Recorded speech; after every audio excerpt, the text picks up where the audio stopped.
Hey, hey. I'm going to be doing some poetry reading. Um, Addison, hey, Addison. I am going to be doing some reading in just a second.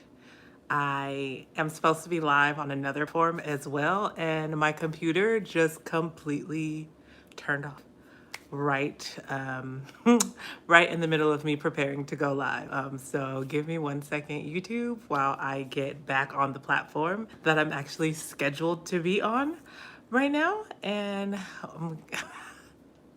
you gotta love technology when you try and do things, and technology is just like, you thought you were going to just have an easy live stream.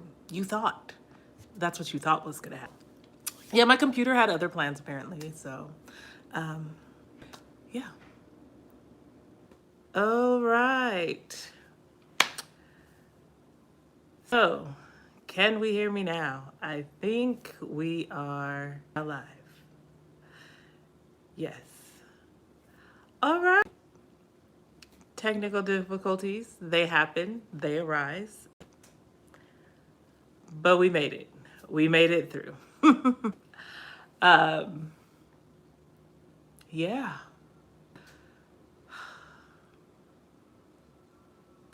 So, hello.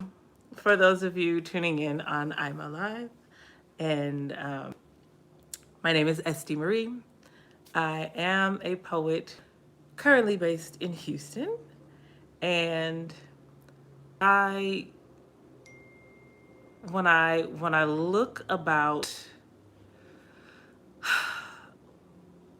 when I saw this event, I said, you know what? I definitely want to be a part because the topic, the topic was very much something that resonated with me.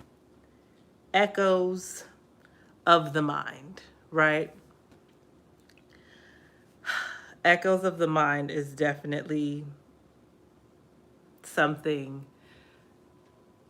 that resonates when you think about mental health and you think about, for me, poetry, why I started even writing in the first place. I started writing to assist my mental health because, baby, to be stuck inside this head, it's it's not that it's not good to be stuck in there.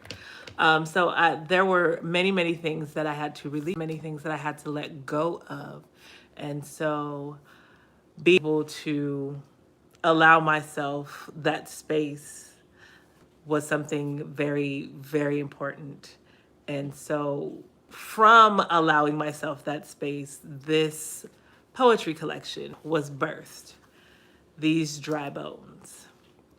And what These Dry Bones is, it's a collection of poems that captures my mind in a way where you see the evolution of my thought process from angry teenage Esty who is mad at the world because she has experienced a lot of crazy trauma, to healing adult Esty who is learning how to exist in this body and love herself, right?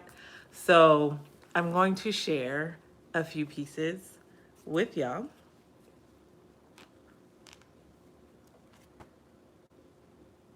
And I want to start with, I just lost it. I want to start with a piece called Quiet Storm.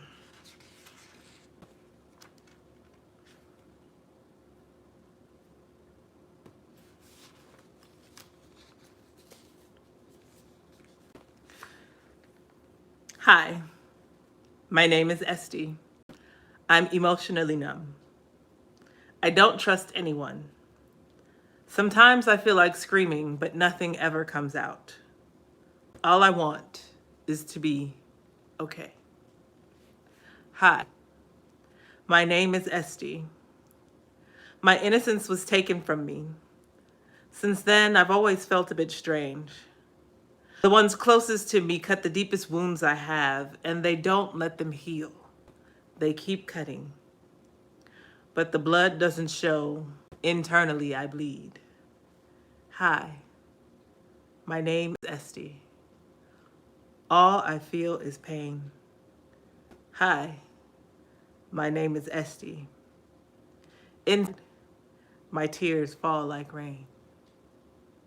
Hi, my name is Esty. And all I want is to be okay.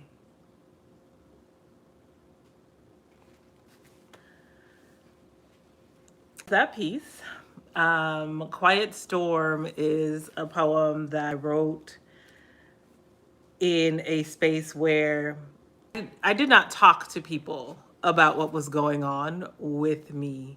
I held everything inside, and we know now that that is not healthy.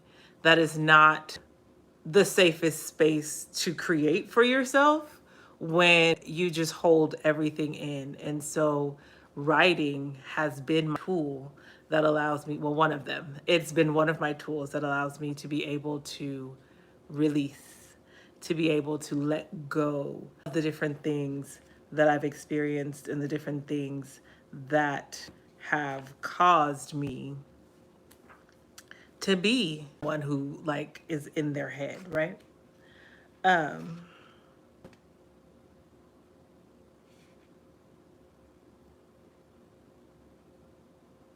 There's always this best that we have to have when it comes to being someone who is a person of faith and a person who is learning and growing, and dealing with the thoughts, because our thoughts can bombard us if we are not careful.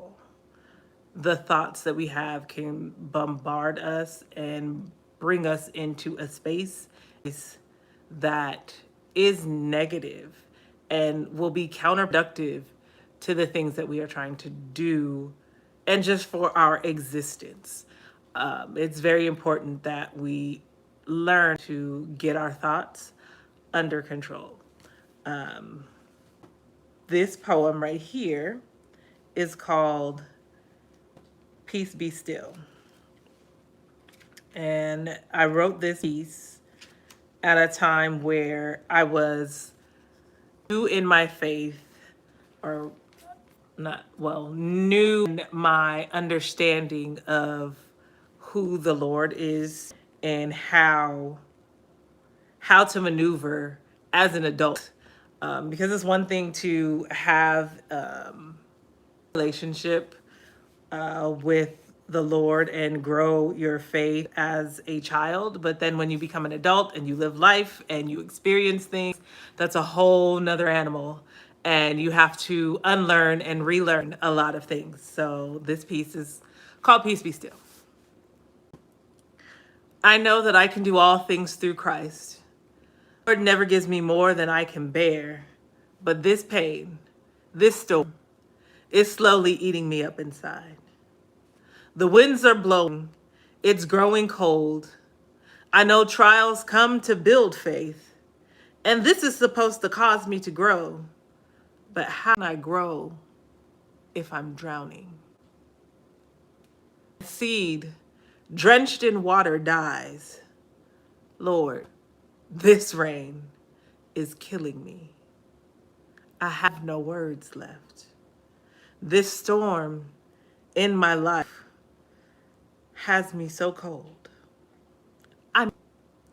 While all things are supposed to work together for my good, I can't see through this rain. All I hear, nothing makes sense. Peace, be still. And that's that piece. Because sometimes you just have to tell yourself, be still. You have to tell your mind, be still. Honey, can you turn the light on, please? It's getting a little dark in here.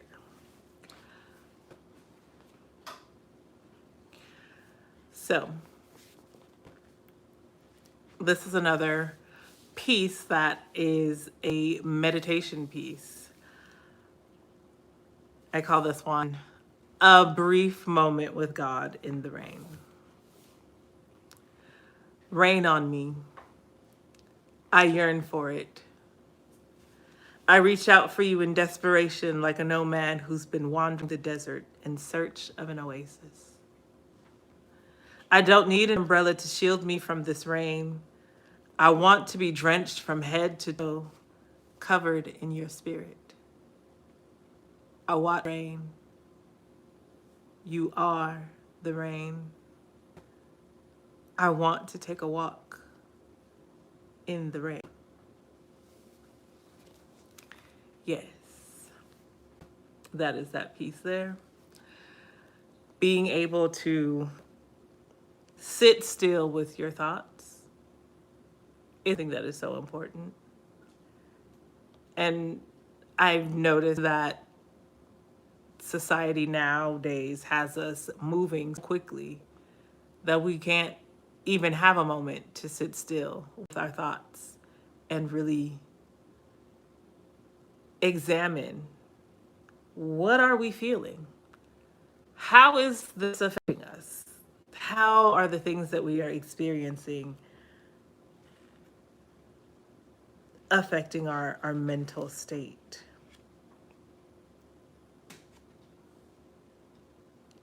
And with the subject matter being echoes of the mind, there's another piece I want to share.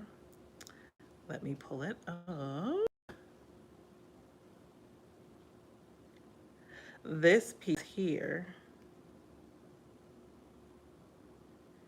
was written in a time where I was definitely unsure of what was going on in my head. I didn't have processors at that moment for what was happening because there was so much going on.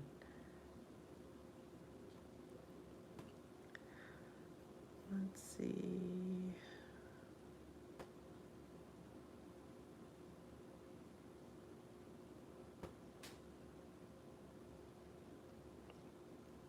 Here's, I call this piece self-care. Lying in the bed all day, doing absolutely nothing. Between the sheets, blinds closed, TV off. Silence. Is it depression or is it self-care? Unfortunately, I'm unaware. Sometimes it's just better to lay here in the dark. Sometimes it feels better to lay here in the dark. Sometimes it's better to stay here in the dark. In the beginning of the creation story, it's dark. God created everything from that darkness. I'm hoping that as I lay here in the dark, I can create something beautiful. With every breath, I inhale my destiny. And as I exhale, I expel from my life the things that no longer bring me peace. With every inhale, I take in my power to create. I visualize with my mind's eye myself happy, myself whole. With exhale, I expel limiting beliefs. I am good enough. As I lay here, I reconnect with myself, aligning my mind, body, and spirit in the dark. And that is that piece.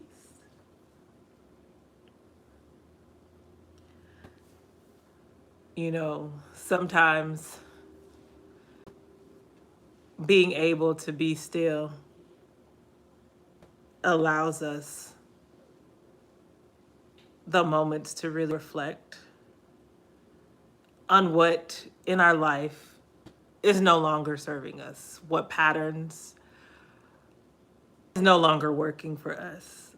But when you don't take the time to sit still, you continue to do the same things over and over again, not working. And that doesn't do any good. Insanity, what is that? The definition of insanity is doing the same thing, expecting a different result. But when you give yourself the moment to sit still and breathe,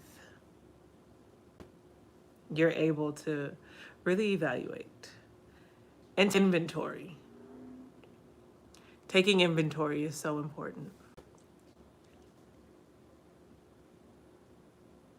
And I hope that you are able to take inventory of the things that are going on in your life, and you can release that are no longer serving you.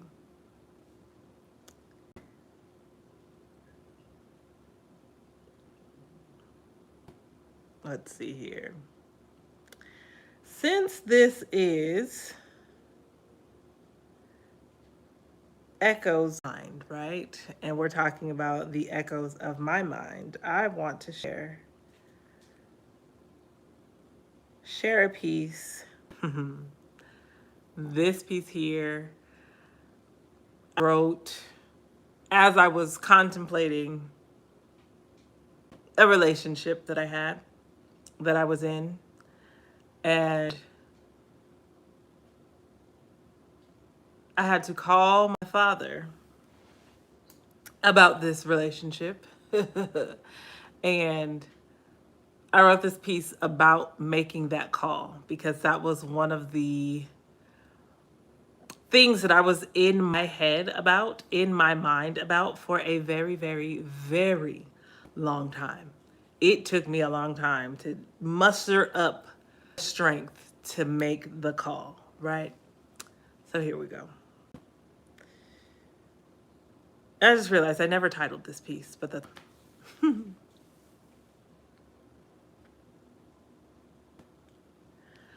Bet you on land they understand, bet they don't reprimand their daughters. 5:28 p.m. Time is a melting glacier. These minutes merge gradually, multiplying into what feels like hours, the light from my phone piercing my pupils. Vision blurry, device weight a ton. Lifting it to my ear is impossible. 5:35, in my car, replaying many reheated conversations, leading up to the moment where I went wrong.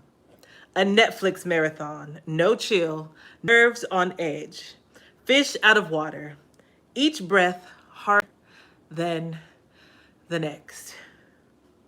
5:37. I am an ocean of anxiety. Emotions crash against my frame of mind. Just dial the number. 9-0. 9 minutes I have been sitting here, contemplating the last 5 years of my life. All the moments we missed because I, like Ariel, had something to prove. I had to show you that I could be part of his world, but that was somewhere I knew I didn't belong. And the toxicity of that relationship was something like Ursula. It snatched my voice away. When you would call and if I was okay, there were so many things I wanted to say, so many times I wanted to lay in your chest. Like when I was a little girl. It was my safe space. 5:40. Tapping the sides of my phone case, left thumb, right thumb, as if the words would magically materialize from the fiction put forth in my appendages. What should I say? Hey, Dad, you were right. I gave up a piece of myself to avoid admitting this. You told me to be over in a year, and when he tried to leave the first time, my heart was split. If I let it end back then, I would have admitted defeat. But I'm stubborn to be that, though the vibe was obsolete. He stood in front of me and asked me why I wanted him to stay. That's the day I took the pen and signed my voice away like Ariel, penned her name on that scroll. I let my selfish desires put my good judgment on hold. So I paid the price in self-worth and self-esteem. Thought I could fast and pray their situationship into being. And I imagined the Heavenly Father was patiently waiting for me, just like you, to let go of my rebellion and hold fast to the truth. That relationship had sunk long before I filed for divorce. I was warned, ignored every sign that was given because the evil desires within me tried to rename this act as anything other than sin. I heard God tell me no before I said I do, but I had to show you that you were this time. And now I felt like a fool. I prolonged the inevitable, trying to avoid making this very phone call to you. 5:43. Hey, Dad. I'm okay. I just called to say I'm filing for a divorce. I met with a stillness that put my spirit at ease as my father responds. I've been praying today that I would get this phone call. And I thought about the prodigal son and how his father celebrated him as he came back home. The father's love reaches through the speaker and wrapped around me. It put me in a whirlwind of peace. My lungs could function properly. I sat in my car and listened to my father speak. Admitting that I was wrong was the most freeing phone call.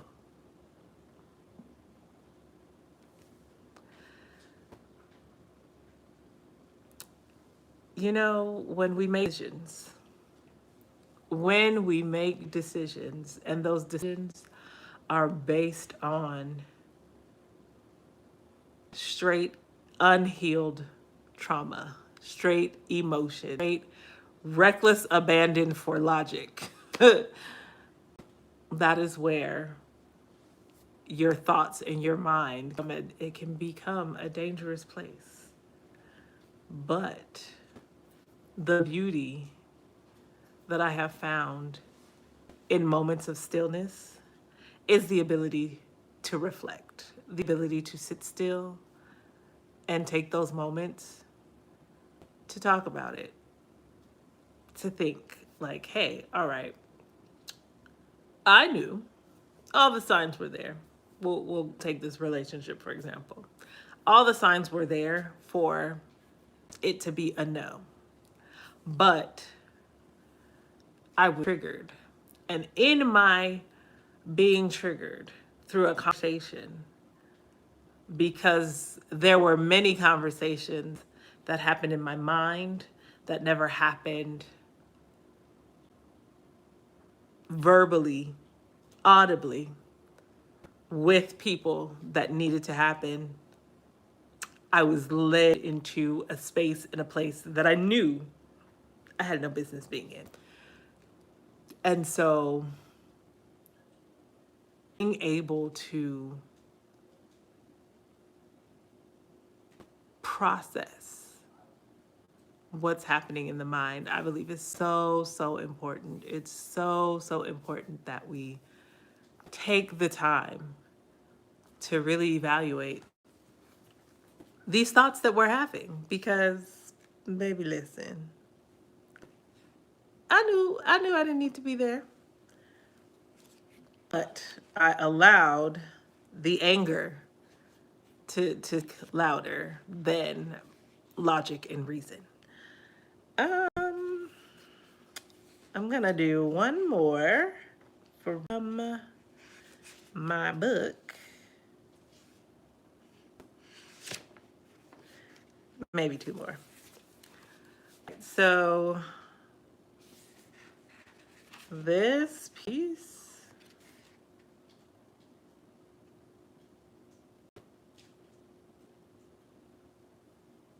yeah, we're gonna. So this is called These Dry Bones. I've dwelt in the valley where broken dreams go, where shattered hearts and dim visions congregate after been snatched away. A desolate land full of disappointment and shame. Depression runs rampant in these parts. I was dragged to that place to go when the joy was stolen from my soul. Torment prevailed, bitterness reared her ugly head. I've been through the valley of the shadow of death. It was dark and it was desolate. I felt alone and afraid. In a dry, barren place where lifeless bones lay, light barely creeps in. Destined to eternity of pain, I was convinced that the Lord did not know my name. Then a still small voice came knocking at my heart. Fear gripped me and I fled to the darker parts of the valley in this cave, holding up blinders, feeding the lies, ministering to my mind, hardening my heart, yet still having an inward eye. I heard a voice in the darkness singing, "You can live again." A sweet melodic tune that burst through the airwaves and beat my drum with a rhythm that brought me from my knees to my feet. Come with me, says the Lord. I have much to show you. See how you got yourself into this cave. See how every step of the way I knew your name, and see how I would not let you die. I allow you to come dry so you will thirst for me. I allow you to lose your sight so you can truly see. If you live for yourself, you cannot live for me. Retrace your steps prior to the valley. It was about you and your selfish gain. It was all about you. You brought no glory to my name. You mocked me in churches and tried to claim we were the same spirit. But my spirit knows all things. In ignorance, you were moving and having your being, surviving off impulse. You tried to create your life, basing it off the prince of this world's lies. And every plan, I was not acknowledged. You mapped your way straight to this valley of death, where my presence heft, and you were dry and desolate. Yet you are my word, which cannot return to me void. What I sent you to accomplish will unfold before your eyes. Speak what is in you, what I place deep inside. Gather up your dreams and to yourself prophesy. Power of life and death is in your tongue, resurrecting power given from the Lord God Almighty above. That which I created you to be will be. Speak to this valley and live your life for me. Now that fear no longer gripped you, now that bitterness is gone, now that unforgiving nature has silenced its roar, give me what I gave you. It's withdrawal time. Put out what's within you. Speak to the valley. Don't let your bones and die. Out of your belly flows rivers of life. Speak to your dreams. Call them back from the dream snatcher. Humble your heart to trust that I have you. In your faith, your bones will live again. In your obedience, you will win. I've dwelt in the valley where broken dreams die. Now I'm coming out of that whirlwind, separated in life.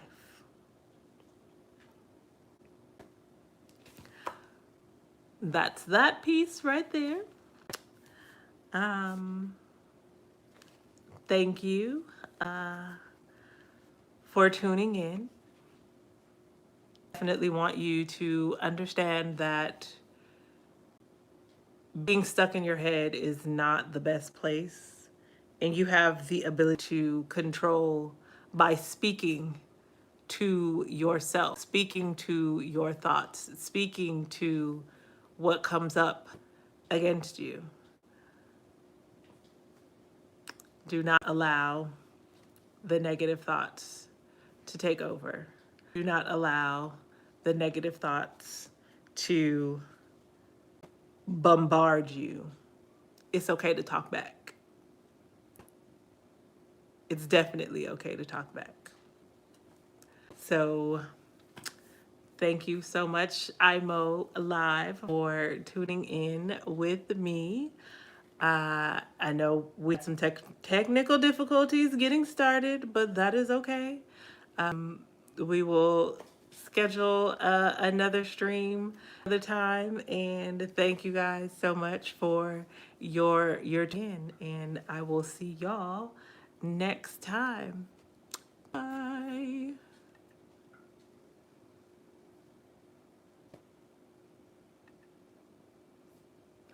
All right. All right, YouTube. So I finished on that platform. It was supposed to be a 30-minute stream on there. I definitely started way after my 30 minutes because of technical difficulties. So here.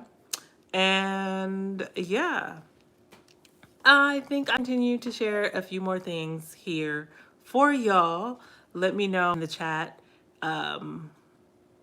what you have liked so far. If if any resonated with you, let me know in the chat. And let's do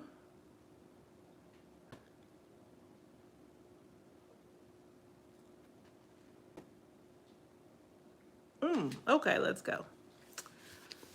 This piece is called I Gave It All Up. And I wrote this after leaving that toxic relationship that I had no business being in the first place. Yes, your girl left, and yeah, this piece is called I Gave It All Up.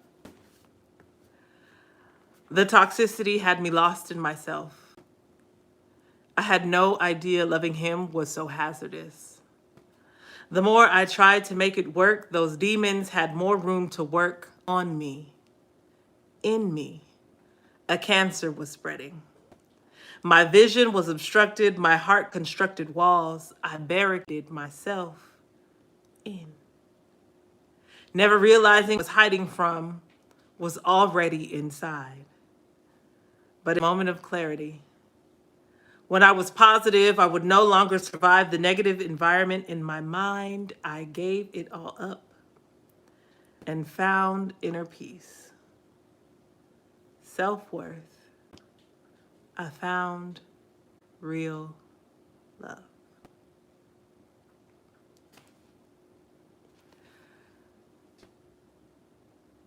Sometimes walk away.